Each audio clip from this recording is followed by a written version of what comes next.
Ribut mari Jambatan Pulau Pinang. Motor tak boleh pi oh. Motor tak boleh pi. Angin kuat oh.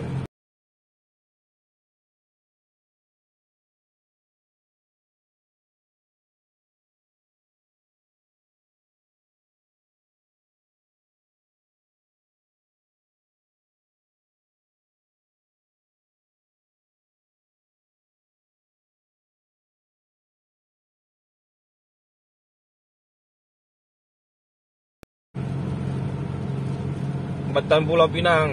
Ribut. Motor tak boleh pi oh. Angin terlalu kuat.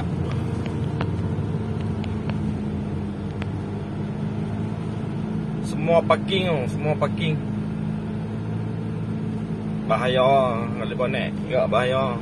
Angin dia tolak habis oh. Ribut.